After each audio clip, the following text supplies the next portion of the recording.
Hey guys. Okay, this is for discussion 9. Sorry, I had to get my thing situated here. Okay, based on the description provided, is this scene safe to enter? Why or why not? For me, like initially reading it, just as I was going through, and I'm not a skittish person, but based off of what we've been taught and what we know, immediately I didn't like this whole scenario. You're going down a long, narrow driveway, a high fence that says beware of a dog. Yeah, you may not see the dog. That doesn't mean they're not there at all. Sorry if I'm a bit scattered. It's been a long day at work. So automatically, you should have had some form of additional resources, whether it's fire, police, animal control, just something, at least on the way, on the scene, something, right? But okay, so you bypass that and you enter the yard, make your way to the front door. Number one, and then you're going past all these obstacles, lawn's overgrown with weeds and bushes. It's 3 a.m, so it's freaking dark, right? So you can't see jack. So you walk up the steps to the front door and you begin to knock. And as you do, the door just creaks open about 2 inches, okay? Inside the residence, you hear the faint voice, "Come in and help me," okay? So she's sitting at the kitchen table appearing really anxious. That's another indicator I just didn't really like, because the only dispatch information they got was that she just didn't feel right, okay?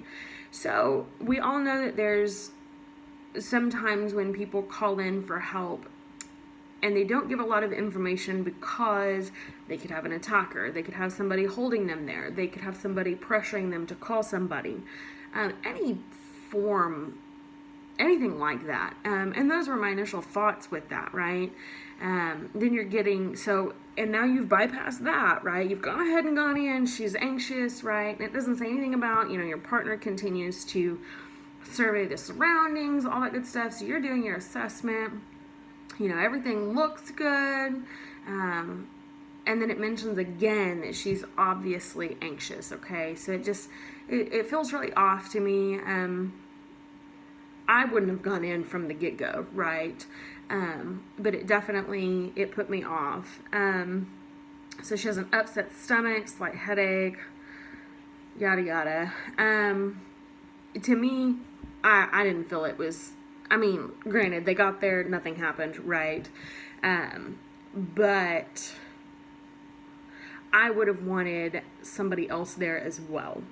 Because even if it's just you and your partner, say you didn't see the dog and you entered and one of you or both of you gets mauled by some giant dog, right? Or something like that, or there's somebody else on scene that means you, your partner, your patient harm, right? You don't have backup and you didn't call for backup. So I just didn't like it. So what steps should you take in this situation to ensure your safety and that of your partner? Exactly that. Just having additional resources, either en route, on scene, that kind of thing.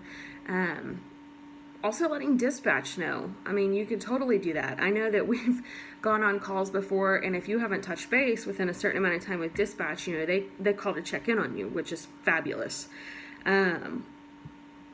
But having those additional resources, either A, on the way, or B, on scene with you, would have been my top deal there. But secondly, if you couldn't get somebody out there, or it was going to be forever or whatever, and you guys decided to go ahead and go in, just notifying dispatch of each of those steps so that they knew what was going on. They knew you were going in with a potentially dangerous dog. They knew, whatever. But that's how I would have done it. All right.